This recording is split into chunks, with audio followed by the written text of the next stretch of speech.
ዱባይን ከለወጡ መሪ አሉ አይደል ሼክ መሐመድ አልማክቱም ናቸው ሼክ መሐመድ ቢን ዛይድ ሼክ ዛይድ የሚባሉት ዋናው የዋናው ንጉሱ አባት ማለት ነው የእሳቸው ልጅ አልማክቱም ዱባይ ላይ ነው አቡዳቢ ዋናው ሼክ ዛይድ ይባላሉ ዋናው አባትየው ማለት ነው አልማክቱም ነው በጣም ያነቃቁኝ ናቸው ምን ይልነበራሉ በዙሪያቸው ያሉ መሪዎችን ወይ ተለወጡ አለበለዚያ ትለወጣላችሁ እያልኩኝ ነበራል አሁን እነሱ ያሉበት ስኬትና ሌሎች ሀገሮች ላይ ፖለቲካው ያመጣው ሜስ በጣም ትልቅ ነውና እንደው በርሶ ግምት አሁን እነዚህ ሚድል ኢስት አካባቢ ያሉት እነ ኳታር ሳውዲ አረቢያ ዱባይ በሚገርም ሁኔታ ዌስተርን እየመሰሉ ነው ሚዲያውን በጣም እየያዙ ነው በጣም ኢኮኖሚካሊ ቡም እያደረጉ ነው አንድ ያ ለምን የሚሆን ይመስሎታል ሁለት ደግሞ ይሄ ነገር እንዴት ነው ሃይማኖት ላይ የሚያመጣው ኢፌክት የለም ወይ ለምሳሌ አሁን ሳውዲ አረቢያ ላይ ከፍተኛ የሆነ የዌስተርን አክቲቪቲዎች እናያለን የቦክስ ውድድሮች አሉ ኮንሰርቶች በጣም ይዘጋጃሉ ብዙ የራፕሮች ዘፈን ላይ እሰማለሁ ሳውዲ አረቢያ እያሉ ሲያስገቡ ማለት ድሮ ልጅ ሆነን ከምናውቀው ትክክል ነው እንዴት ነው ይሄን ነገር የሚያዩት እኔ ሁሉ ጊዜ በእስልምና ምን ይወደዳል መሰለ ነብዩ መሐመድ ሰለላሁ ዐለይሂ ወሰለም ቁርአናችንን መልካም ነገር ሁሉ ጊዜ መካከለኛ ነው ይባላል ጠርዝ ያረጋግጥ አሁን ጠርዝ ስንይዝ ነው እየተጎዳን ያለ ነው ሁሉ ጊዜ ጠርዘኝነት ጽንፍ የሚባለው ነገር ጠርዝ ላይ መቆም ነው ሽግግሩ ከጠርዝ ወደ ጠርዝ ነው ከጫፍ ወደ ጫፍ ነው መሃል የሚባል ነገር ይጠፋና መሃሉን ስናጣው ነው ዋጋ እንድንከፍል የምንገደደው ያስባለሁ በሚድል ኢስት ደረጃ ዛሬ እኛ ሁሉ ጊዜ መልካም ነገር ሞዴሎቻችን መልካም ነገር ላይ የተገኙ ከየትም ይሆኑ ምን የሚባል አባባል አለ ስለስልና ጥበብ ወይ መልካም ነገር የአማኞች ንብረት ናት ባገኘህበት ቦታ ውሰዳት ባለቤት ነህና ይባላል ከማንንም ይምጣ ይሄ ዲፕ ነው መውሰድ መጠቀም አለብህ እሺ ዝም ብለህ ምዕራቡን አታወግዘው ዝም ብለህ ምስራቁን አታወድሰው ሚዛን ላይ ነው ሁሉ ነገር መሆን ያለበት ትናንት ሳኡዲ ምን ነበር ዛሬ ምን አለ ትናንት የቆሙበት ቁመና በትክክል እምነት ነው ወይ ሲተገበር የነበረው ጥያቄ ይነሳል ለዛ ነው ሸሪዓ የሚባለው ነገር ምን ያሟላ ነው ምን ሲሆን ነው ሸሪዓ የሚባለው የሸሪዓ ህግ ያለበት ሀገር ነው ይሏል ትናንትም ሸሪዓ ህግ ነው ሳኡዲ አረቢያ ያም ያደረጉት 100% ሙስሊም የሆነ ሀገር ስለሆነ ነው ሸሪዓ የሚባለው ነገር ድንበር ነው ለእያንዳንዱ ነገር ድንበር አበጅቶለታል የሚገባው ነገር ላይ ተቆማለ ትናንት ሳኡዲ ያን ነበረው የምትከተለው ዛሬ የተገለጹ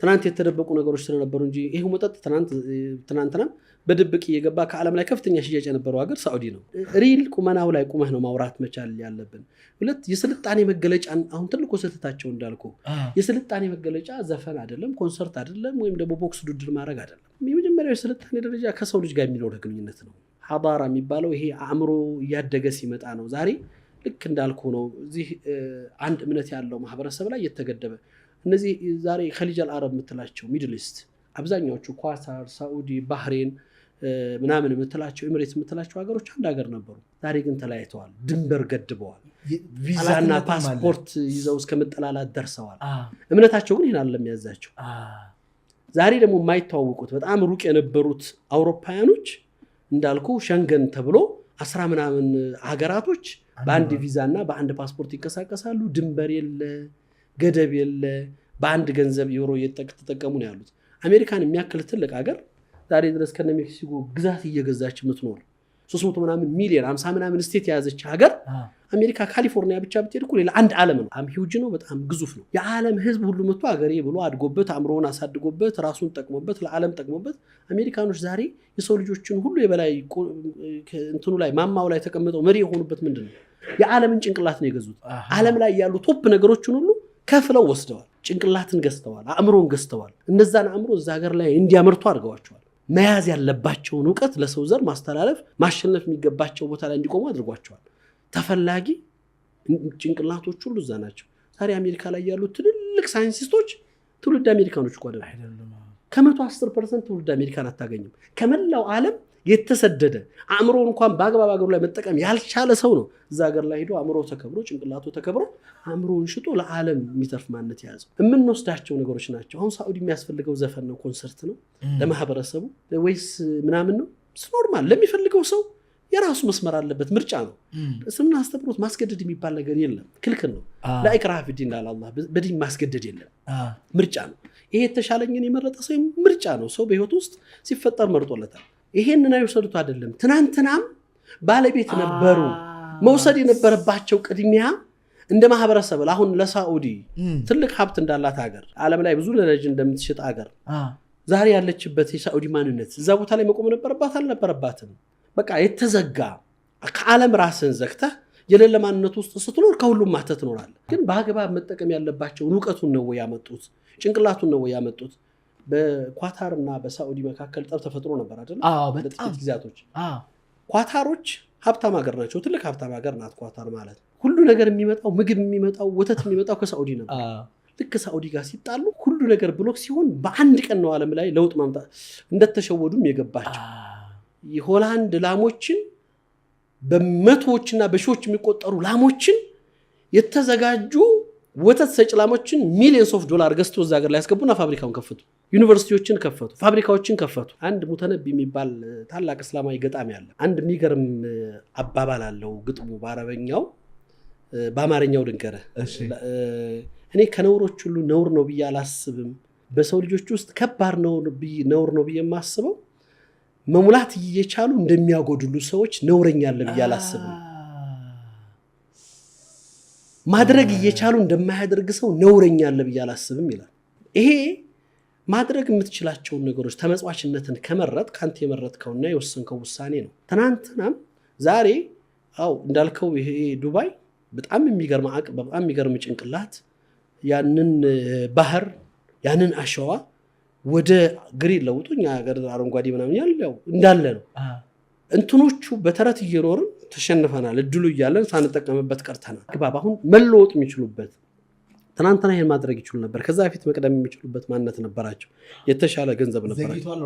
ያ እኔ ምንድነው እንትኑን አይደለም እኔ አሁን ምልህ መዘግየት ምልህ ይሄ ጭፈራው ምናምን አይደለም። የኔ አጀንዳ ለሰው ልጅ የሚጠቅም ነገር ነው። አንተ ሰው ልጅ በአእምሮ ውስጥ ሊጠቅመው የሚችለውን ነገር ይሄ የኔና ያንተ የነጻነት ማንነት ነው፣ ምርጫችን ነው። የትም ሄደህ ጨፍር፣ የትም ውጣ ውረድ አይደለም። ለሳዑዲ ህዝብ አሁን ጭፈራና ኮንሰርት አይደለም እኮ የሚያስፈልገው። የዓለም ትልቅ ሀብታም ሀገር ግን ሁሉ ነገሯ ተመጽዋች የሆነች ሀገር ከሆነች፣ ገዥ ሆነች ሀገር ከሆነች ለምንድን ነው አእምሯቸው እንዲያመርት ያልሆነው? ይሄ ነው አሁን ትልቁ ስህተት ነው ብዬ የማስበው። ዛሬም በአሜሪካ ኃይል ጥበቃ እየተደረገላት፣ ዛሬ በምናምን እየተደረገላት እንትኖር ሀገር ትራምፕ ፕሬዚዳንት በነበረበት ጊዜ ክፈሉን አላቸው። ከዚህ በኋላ ዝም ብለን አንጠብቃችሁም፣ አሁን $450 ቢሊዮን እፈልጋለሁ አንጡ ብሎ በግልጽ ካልሆነ አደባባይ ላይ የሚናገር የነበረው። ይሄንን ስታረጉት ስልጣናችሁ ላይ ትቆያላችሁ፣ ካልሆነ ግን ከስልጣናችሁ ለመውረድ ወስኑ እስከመባል ደረጃ አላቸው። ግን በዛ ልክ አይደለማ። ከእንትንነት ነፃ መውጣት አልቻልክም። ምን ለማለት ፈልጌ መሰለ መቆም ባለ ቦታ ላይ ልክ አሁን አንተ ኳታርን አነሳ እንደማሳያ። ጀዚራ የሚባል መከላከያ ሚኒስተር ነው ያላት። ጀዚራ አንዲት ትንሽ ሀገር ውስጥ በአንድ ትንሽ ውስን ቦታ ውስጥ ነው ጀዚራን ውስጥ ገብቼ ሙሉ እናይቻለሁ። እና እዛ ስቱዲዮ ላይ ሆኖ ዓለምን ሂላሪ ክሊንተን በዓለም ላይ ሚዲያ ትልቁ ተጽዕኖ የሚፈጥርና የዓለምን ፖለቲካም ብዙ ነገሮችን የሚለውጥ ነገር ሚዲያ ነው። አሁን የሚዲያ ተጽዕኖ ትልቅ ነው። እንግዲህ ምዕራባውያኖቹ ሁሉ ነገር በሚዲያ ነው። ቶኒ ብሌር ነው ያስታውሳል። የዛሬ 20 ዓመት ወይም 11 ቶኒ ብሌር ለምርጫ ውድድር ሲቀር ቶኒ ብሌር በምርጫው ለማሸነፍ ከፈለገ ወደኛ ጣቢያ ድረስ መጥቶ ቃለ መጠይቅ ያድርግናል። ጀት ተከራይቶ ነው የሄደው ቶኒ ብሌር። አንዴ የሱን የውይይት ጥያቄና መልስ ፕሮግራም በአንድ ሰዓት ውስጥ 101 ሚሊዮን ሰው ነው የተከታተለው። ያኔ ማለት ነው። ይሄ ነው በቃ እነሱ ዓለምን በምንና እንዴት እየቀየሩ የሚፈልጉትን ነገር እንዲሰርጥ ያደርጉ። ጀዚራ መጥቶ ያንን ሚዛን ነው ያዛባው ዓለም ላይ። እንዳልኩ ጀዚራ ከሚዲያነት አልፎ ዛሬ ለኳታር መከላከያ የሆነ ነው። ያችን ትንሽ የሀገር አጉልቶ ያወጣት ጀዚራ ዓለም ላይ ተጽዕኖ ፈጣሪ ሚዲያ ውድድር ነው። ሚዲያ እንደዚህ ነው። አልጀዚራ ደግሞ አሸንፎናል ነበር ያለችው ሂላሪ ክሊንተን። አልቻልንም። ይሄ በዚህ ልክ መሆን ትችላለህ ሳይቻል ቀርቶ አይደለም። ምክንያቱም ገንዘቡ አላቸው፣ አቅሙ አላቸው። ከፋይ ጣቢያ ነው። ሃይማኖታቸውንም አልተውም። እኔ ለምሳሌ ዱባይ ሄጃ ሃይማኖቱ አሁን እኮ እኔ አንድ ነገር እንድታውቅ እንደው ለማን ያዘዋለን። እሺ ሃይማኖቱ መጀመሪያ ይሄንን ከልከለ ሆነ ዋልከለከለም እኮ መጀመሪያ። አሁን ወደ ሃይማኖቱ መላከክ የለበትም ብለህ ለዛ ነው ሸሪዓ ምናምን እያልክ መደበቂያ መፈለግ የለብህም። እምነቱ ስልጣኔ ለምድር ስልጣኔ ትልቁ ድርሻ ያለው እኮ ኢስላሚክ ሲቪላይዜሽን ዓለም ላይ ስትመለከት በሁሉም ዘርፍ ላይ ስትመለከት ትልቁ አበርክቶ የነበራቸው እኮ ትልቅ ኢስላሚክ ሳይንቲስቶች ናቸው። በሕክምና ውስጥ ብን ሲና ብለህትል ይሄ ኮድ ኦፍ ሜዲሲን ለ700 ዓመት ብቸኛ የሜዲሲን መጽሐፍ እኮ ኢብኑ ሲና የሚባሉ ትልቅ ኢስላሚክ ስኮላር የጻፉት ናቸው። ለ700 ዓመት ዛሬ ፈረንሳይ ላይ ፈረንሳይ ላይ ባይና ይቻላል ፈረንሳይ ሜዲሲን ፋክልቲ ውስጥ የኢብኑ ሲና ሐውልት ቆሟል። እነሱ በሚያምኑበት ለሕክምና በዋለው ውለታ ይላል። ይሄ እምነቱን የያዘ ሼክ ነው በሳይንሱን ተከትሎ ለዓለም አበርክቶን የሰጠው። የእምነቱ ችግር አይደለም። እምነቱ ላይ አናላክከው። መጀመሪያም እድገቱን ሳይንሱን ምልክ ነው። ይህን ስልጣኔ ባለቤት ነን እንጂ ለሰው የሚጠቅሙ ነገሮች ሁሉ እንድትሰራ የተፈጠርክ ህዝብ ራስህን ተመጽዋችና ፈላጊ አድርገህ ተቀምጠህ ጉዳዩ የእምነቱ ጉዳይ አይደለም። ያንተ የመስራትና ያለመስራት የመንቀሳቀስና ያለመንቀሳቀስ ጉዳይ ነው የሚል ነው። እሺ ስለ ሚድል ኢስት አሁን ያለው ውጥረት አለ አይደለ? ፖለቲካ እንዳላደረገው ማለት ነው። ኢንሳይት ስለሚያስፈልገኝ ነው። አሁን እስራኤል አለ፣ በዚህ ጋር ደግሞ ፓሌስታይኖች አሉ። ከዚህ ቀደም ትንሽ የተዛባ ነበረ። ብዙ ሰዎች አሁን ክርስቲያን ስለሆነ ብቻ እስራኤል የሚል ሰው አለ፣ ስቶሪውን የማያውቅ ማለት ነው። እንደተባለው ግን አልጀዚራ ከመጣ በኋላ በተለይ ቲክቶክ ከመጣ በኋላ ምዕራባውያን ሆነው ወጣቶች ራሱ ፓሌስታይን ውስጥ ያሉ ወጣቶች አንፌርነስ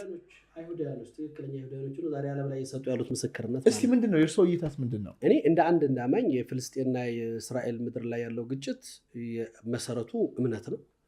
በአይሁድና በሙስሊም መካከል ነው። በሙስሊም መካከል ብቻ አይደለም፣ በአይሁድ በሙስሊም በክርስቲያን። አንድ ነገር መታወቅ አለበት። ፍልስጤን የሚባለው ምድር የሙስሊምና የክርስቲያን ምድር ነው።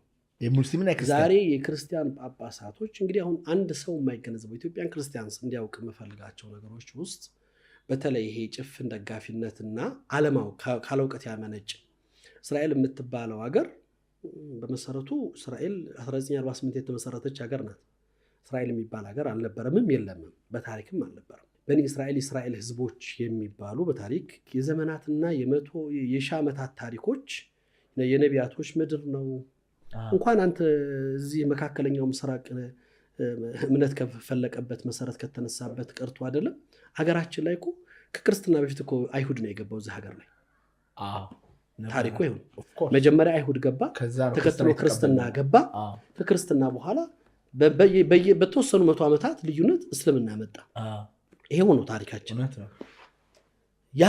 የዛ ፍጥጫ 1948 እንግሊዝ ናት እስራኤል የምትባለውን ሀገር እኮ ክርክሩ የነበረው የት እናስቀምጣት የት እንፍጠራት ነበር። ተመርጧል እኮ ኡጋንዳ ተብሎ ነበር ምናምን ተመረጠና የተስፋይቱ ምድር ናት እዚህ ላይ ተፈጠር ተብሎ የተፈጠረች 1948 የተፈጠረች ምድር ናት። እስራኤል የምትባለው ምድር ተፈርጣ በ1948 የነበረውና የዛሬዋን ካርታ ስታይ 78% የፍልስጤንን ምድር ወስደዋል። ይሄ ደግሞ ዓለም ስለ ሰብአዊነትና ስለ ሰው ልጅ እኩልነት የሚያወራ ዓለም ውስጥ ነው የሁሉ ተግባርና ድርጊት የሚካሄደው። ፍትህን የሚያውቅ ስለ ሰው ዘር ምክንያቱም እንዳልኩ ኃይል ነው። ዛሬ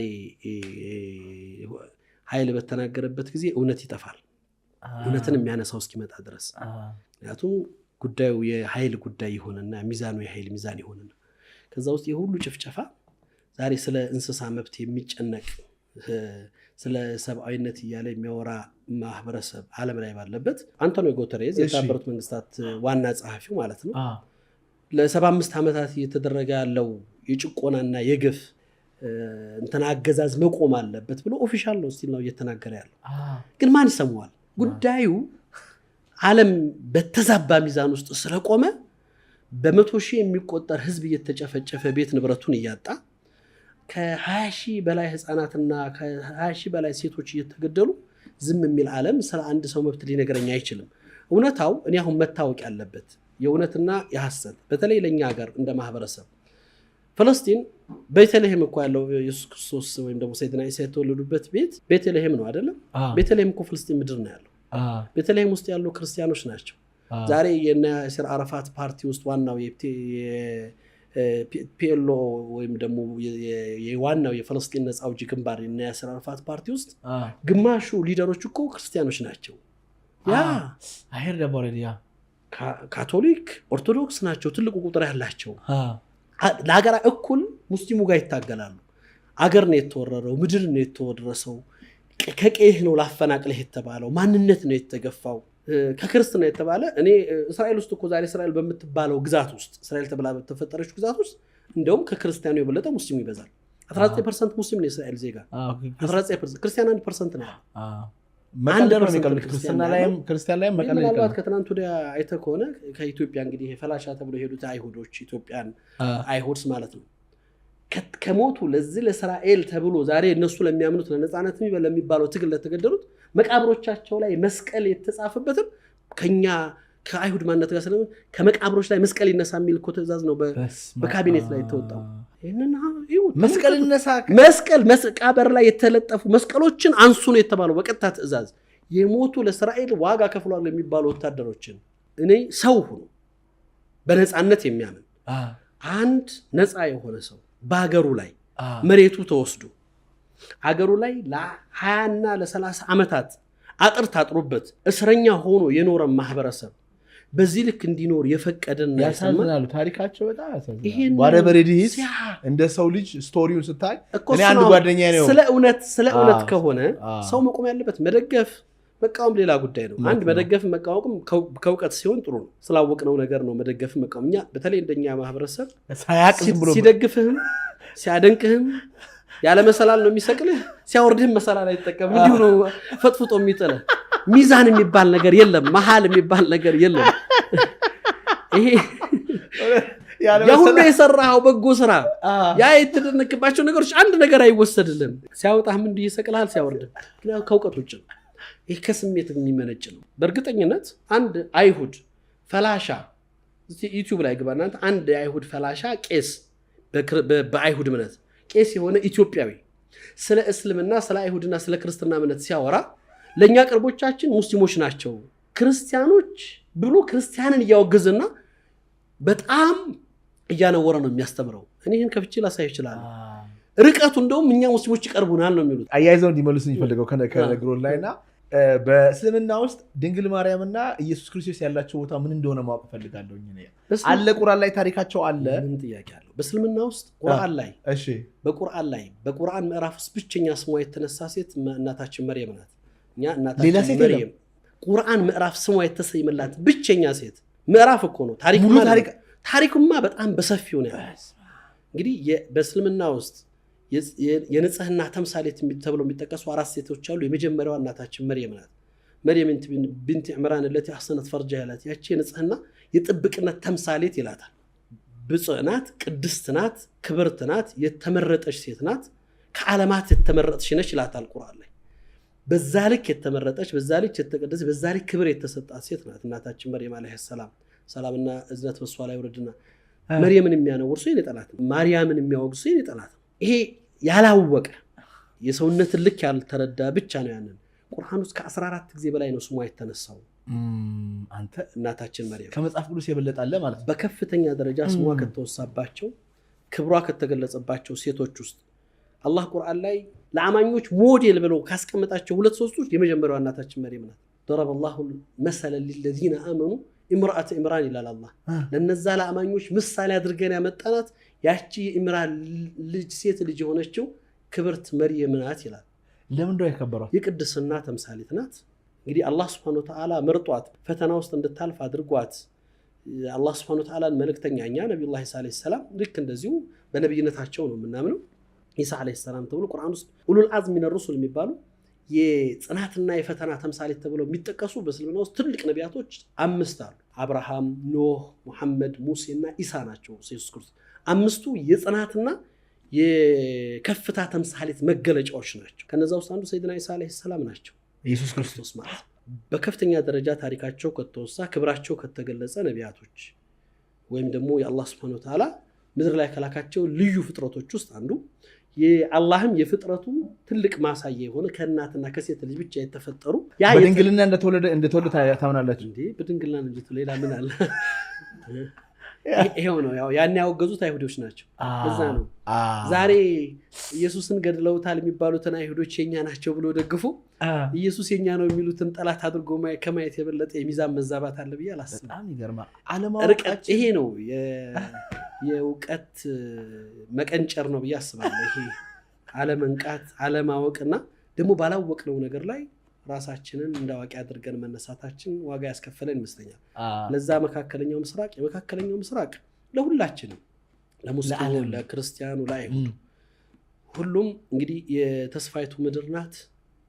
ትልቋ መሰረት የተጣለባት የነቢያቶች ምድር ናት። ነቢያቶች ሁሉ ኦልሞስት ኦል በሚባል አብዛኛው የወጡት ከዛች ምድር ከዛ ጂኦግራፊካል ፖዚሽኑ ከዛ ሪሊ መካከለኛ ምስራቅ ነው። አንተ ከሳይቤሪያ የተላከ ነብይ የለም፣ ከላቲን አሜሪካ የመጣ ነብይ የለም፣ ከአፍሪካ የመጣ ነብይ የለም። ነቢያቱ ሁሉ የመጣው ከመካከለኛ ምስራቅ ነው። በእስልምና በክርስትና ሁሉ ባይሁዱ እስቲ እዚህ ቦታ ላይ በል ሶሪያ ነው፣ ኢራቅ ነው፣ ፍልስጤም ምድር ሳኡዲ ነው። ይሄው እርሱ ሄዶ ያውቃሉ? አይቻለሁ። ቤተልሔም አልሄድኩም። እኔ ቤተልሔም ነፃ ስትወጣ ብቻ ነው የምሄደው። ተጋብዣለሁ ግን አልሄድም።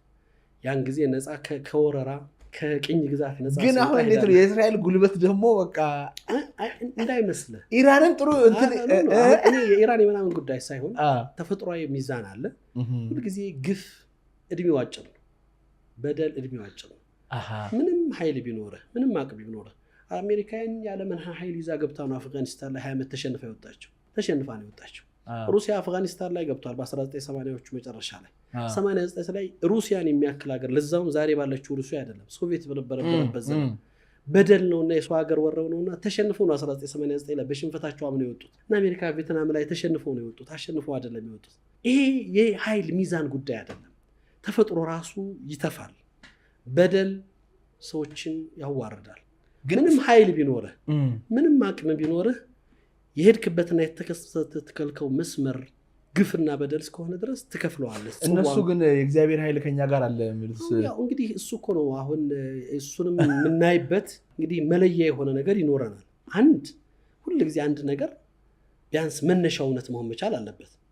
አንተ ከፖላንድ፣ ከሆላንድ፣ ከአውሮፓ ምድር፣ ከሩሲያ ተሰብስበህ መጥተህ ከኢትዮጵያ ፈላሻ ነኝ ብለህ ኢትዮጵያዊ ሆነህ ሰው ሀገር ላይ ሄደህ አንተ ባላገሬው ግን የት ነበር እነሱ ሀገራቸው የት ነበር? እስራኤል ቆይታሉ። እሱ እኮ አሁን እስራኤል ላይ ክርስቲያን የሚባሉት እስራኤሎች ወይም ደግሞ ትክክለኛ አይሁድን የሚሉ ሰዎች እኮ ተቋሚ ናቸው። ምድር እንዲኖረን ሀገር እንዲኖረን አልተደረግንም፣ የተረገምን ህዝቦች ነን፣ መሬት የለንም፣ ሀገር የለንም ብለው ከፈለስጢኖች ጋር እኩል ሰልፍ የሚወጡት እነዚህ ጥቁር ኮፊያ የሚያደርጉትና ረጃጅም ፀጉር ያላቸው እነዛ እኮ በጣም ተቋሚ ናቸው። ይሄ የጽዮኒዝም አስተሳሰብ እንጂ የአይሁድ እምነት አስተሳሰብ አይደለም። እኛ የተረግመናል፣ በሰራነው ጥፋት ተሰደናል፣ ምድር የለንም፣ ሀገር የለንም። የፈለስጢኖች ምድር ከነዓንዮች የኖሩባት መሬት ናት። ትናንትም ዛሬም ታሪኳ ያለ የነሱ ነው። ዛሬ ያለችው አገሪቱን ከመሰረቱት እንግዲህ ትልልቅ ከሚባሉት የእስራኤል መሪዎች ውስጥ ታሪካቸውን ስትመለከት እዛች ምድር ላይ ሲገቡ በፈለስጢን ፓስፖርት ነበር የገቡት። የፈለስጢን ፓስፖርት ይዘው ገብተው ነው እንግዲህ ሀያሏን እስራኤል ዛሬ ዓለም ላይ የመሰረቱት። አሁን ጎልደማየር የምትባለው መሪያቸው ጠቅላይ ሚኒስትራቸው አንዷ የነፃነት ታጋይ ተምሳሌት ከሚባሉት የፈለስጢን ፓስፖርት ነው ነበር። ይሄ በጣም ሩቅ ነው። ቆይ ጥያቄ ግን ምንድነው? እነዚህ ሰዎች ከግብጽ የወጡት እስራኤላውያን አይደሉም ነው የሚሉት እርስዎ? ቁርአን ላይና መጽሐፍ ቅዱስ ላይ ከግብጽ የወጡት እስራኤላውያን መቼ ነው ከግብጽ የወጡት? የዮሴፍ ዘመን ማለት ስንት ሺህ ዓመት ነው? በጣም ብዙ። ያ አንተ ዛሬ አሁን ትናንትና ኢትዮጵያና ኤርትራ ለዘመናት አብረው የሆኑ አገራቶች ይሄ የኔ ሀገር አይደለም ብሎ እኮ ተለይቷል። እንኳን የኖረበትን ሀገር ተከፍሎ ወጥቷል። የሌለህን ሀገር ማንነት የትናንት የሺህ ዓመታት ታሪክ ዘመን አለኝ ብለህ መጥተህ ነዋሪውን አፈናቅለህ መሬት ትወስዳለህ ማለት ለዛውም ሀገር ኑሮ ፖላንዳዊ ዜጋ ሆነ ኢትዮጵያዊ ማንነት ዜጋ ያለ ሰው ሀገር ላይ ሄደህ ባለቤት ነኝ ብለህ ተቀምጠህ ባለቤቱን ታባራለህ? በየትኛው የዓለም ህግና ፍትህ ነው ይሄ ያለው? ሊሆን የሚችል ነገር እኮ አይደለም። ከፍትህ ጋር የሚጋጭ ከእውነት ጋር የሚቃረን ነገር ነው። ለዛ ነው አሁን ፈጣሪ ማገዝ ምናምን አይደለም። ፈጣሪ የሚያገዝህ እውነት ላይ ነው። ሊመስል ይችላል። ሰዎች እውነትን የሚያነግሷት ሰዎች በጠፉ ቁጥር ኃይል ነግሶ ይታያል። ያን ጊዜ ባለቤቶቿ ሲመጡ ግን ይሄ ኃይል ውሃ ይሆናል። የመጨረሻ ጥያቄ ምንድነው? ኢትዮጵያና እስልምና ነው። በጣም የሚገርም ኢትዮጵያ በእስልምና ሁለተኛዋ ቅድስት ሀገር ናት ይባላል እና ነቢዩ መሐመድ ከዝኖቻቸው ወደዚህ ልከው ተቀብለው የሚባል ታሪክ አለ፣ ትልቅ ታሪክ አለ። እሱ ምንድን ነው? ያው እኛ እንደ እስልምና አስተምሮት እንግዲህ እስልምና የምናውቀው እንደ ኢትዮጵያ የምትታወቅበት ታሪክ ይቺ ሀበሻ ምድር የምትባለው ዛሬ ያለንባት ኢትዮጵያ በዘመኑ የነበረው የአክሱም ላይ ነው ትልቁ መሪ የነበረው። አክሱም ላይ የሚኖረው መሪ ነበሩ ነጃሺ ማለት በእንትን ስማቸው ዋና አስሐመተ ነጃሺ ይባላሉ። ነብዩ ሰለላሁ ዐለይሂ ወሰለም እንግዲህ በማህበረሰቦቻቸው ላይ በእምነታቸው የእምነት ነፃነታቸው ተገፎ በአገራቸው ላይ ፈጣሪ እንዳያምኑ ታግተው መከራ ሲደርስባቸው ነፃነትን ፍለጋ በእምነትን ነፃነት ኤክሰርሳይዝ የሚያደርጉባት ምድር ሲፈልጉ ዓለም ላይ ከነበሩት ትልልቅ ኢምፓየሮች በዘመናቱ ሮም ነበር፣ ፋርስ የፎርስ ኢምፓየር ነበር። ትልልቅ ኢምፓየሮች መርጠው ኢትዮጵያን መረጡ። የእውነትና የፍትህ ምድር ብለው ነው የገለጿት። በእሷ ውስጥ እውነተኛና ፍትሃዊ መሪ ያለ ሰዎች በማንነታቸውና በእምነታቸው የማይበደሉበት ሰው ወደሱ ሂዱ ነው ያሉት። ቁርአን ላይ ያለ ታሪክ እኔ ለዚህ ነው ብዙ ጊዜ እላለሁ ኢትዮጵያ በዘመኗ የሚመጧት መሪዎቿም ይሆኑ ኃላፊነት የተሰጣቸው ሰዎች እቺ ሀገር ከፍትህና ከእውነት ውጭ የምትቀበል ሀገር አይደለም። ትተፋለች። የሆነ ጊዜ ሊረዝም ይችላል። ፍትህና እውነት እስካልሰፈነ ድረስ ታንጠባጥባለች። እኔ ይሄ ነብዩ ሰለላሁ ዐለይሂ ወሰለም ትንቢት በዛ ዘመን ብቻ የተገለጸ አይደለም። እስከ መጨረሻው ዘመን ድረስ እቺ የእውነትና የፍትህ ምድር ተብላ የተሰየመች በዛን ዘመን እምነቱ ሙስሊም ያልሆነ መሪ የክርስትና እምነት ተከታይ ኦርቶዶክስ እምነት ተከታይ የነበረ ሰው ጋር መጣውም ለሱ ቅድም ልክ አንተ እንደጠየቀው ስለ እምነታችሁ ንገሩ ሲላቸው ሱረቱ መርየም የመርየምን ምዕራፍ ነው ያነበቡለት። ከአንድ ናሙስ የወረደ በሚመስል ተመሳሳይ ታሪክ ያለ መገለጫን መጽሐፍ ቅዱስ ውስጥ ያለን ነገር ነው እናንተ የምታነቡልኝ ነበር ያላቸው። ሱረቱ መርየምን ነበር ያነበቡለት። ጃዕፈር ኢብኑ አቡ ጣሊብ የሚባሉት የነብዩ ያጎት ልጅ እሳቸው ነበሩ ዋና መልእክተኛውን ቡድኑን መርተው የመጡት። በሁለት ደቂቃው ስለ እምነታቸው ገለጹ። እሱን የሚያሳየውን ቁርአን ምዕራፍ ሱረቱ መርየምን ገልጸው አነበቡ ይላል። ይቺ ሀገር ልክ እንዳልከው ዛሬ በእስልምና ውስጥ የቅዱስ ምድር የሚባሉ 3 መሬቶች አሉ። አንዱ መካ ነው፣ ይሄ ቁርአን የወረደበት ምድር ነው። ሁለተኛው መዲና ነው። ነብዩ መሐመድ ሰለላሁ ዐለይሂ ወሰለም መዲና አገር አድርገው የያዟት የመጀመሪያውን እስላማዊ ስርዓት የመሰረቱባት መሬት ናት። ሶስተኛው መስጂድ አልአቅሳ ዛሬ የፍልስጤም ምድር ያለው እንግዲህ አላህ ነፃ ያውጣውና ያ ምድር ነው የነቢያቶች ምድር የነቢያቶች መናኸሪያ የሆነው ቦታ ማለት ነው። እነዚህ 3 ቦታዎች በምድራችን ውስጥ ትልቁ ቅዱሳን ቦታዎች ተብሎ አምልኮታቸውም ይለያሉ። የአምልኮት ዋጋውም ከፍታ አለው። ለዛ ነው ሰው ጊዜን ጠብቆ በእድሜ ልኩ ሐጅ የሚሄደው ኡምራ የሚሄደው ያንን የሚያደርገው የእድሜ ልክ ጉዞ ነው ታሪክ አይነት። እነዚህ በዚህ አይነት ልክ የሚታወቀው መዲና ዛሬ እስላም መዲና የምትባለው ከተማ የምትባለው እስልምና ከኢትዮጵያ ከ7 ዓመት በኋላ ነው የደረሳት። የነብዩ አስክሬን ያለበት ምድር ነው መዲና ማለት። የነብዩ መስጂድ በእጃቸው ያነጹት መስጂድ ያለበት መሬት ነው። ያ መሬት ኢትዮጵያ እስልምና ከደረሰ ከ7 ዓመት በኋላ ነው እስልምና እዛ የደረሰው። በዚህ ልክ የተመረጠች ምንጊዜም እኔ ሁልጊዜ ፈኽር ነው ላለው ኩራት ነው ለኛ እንደ ኢትዮጵያን የሚገባውን ቦታ ባንሰጠው በነብዩ ሰለላሁ ዐለይሂ ወሰለም እና በእስልምና ታሪክ ውስጥ ትልቁ ድርሻ ያለው ሀገር ነው ኢትዮጵያ ማለት። ኢትዮጵያ ባትኖር ኖሮ እስልምና በሚገባው ተጠብቆ እስልምናውን ማድረስ ይቻል ነበር ወይ ማሰብ አይቻልም። ለዛም ነው የተመረጡ የነብዩ ሰለላሁ ዐለይሂ ወሰለም ሐዋርያዎች ትልልቆቹ ተመርጠው ነው ከልጃቸው ጭምር 3ኛው ኸሊፈት አሉ የሚባሉት ወሳኝ ሰዎች እዚች ሀገር ላይ በመቶዎች ኢትዮጵያ ውስጥ 100 ምናምን የሚቆጠር የነብዩ ሐዋርያ ሲኖር በዛ በግፉ ዘመን መካ ላይ 50 ምናምን ሰዎች ነው የነበሩት ተከታይ። ትልቁን ድርሻ ዋና የሚባሉትን ሰዎች ጠብቃ ያዘችው ምድር ነበረች።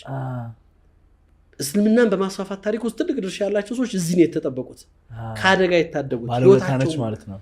ውለታዋ ለዓለም ሙስሊም ዛሬም ድረስ በዓለም ላይ የሚገኙ ሙስሊሞች ከ2 ቢሊዮን በላይ ሙስሊሞች ኢትዮጵያ ዳለባቸው ባለዳ ናቸው። ይረዱታል። ግን ይሄን ነው እኛ አልሰራንም። ባለቤቱ ያልሰራውን ባለቤቱ ያቀለለው ማን ይቀበለዋል? እሱ ነው። እኛ ባልሰራ ነው ምንም ባለቤት ሌላው ሀገር ቢሆን ምን ያደርገዋል? ዛሬ እንደ ሀገር ልትጠቀም የምትችልበት ሀገራዊ ማንነታችን ማለት ነው። በዛ ልክ መታየትና መፈተሽ አለበት ብዬ አስባለሁ። የእስልምና ታሪክ ውስጥ እንግዲህ ትልቁ መሰረታዊ መመሪያዎች ከሚባሉ ሶላት ነው።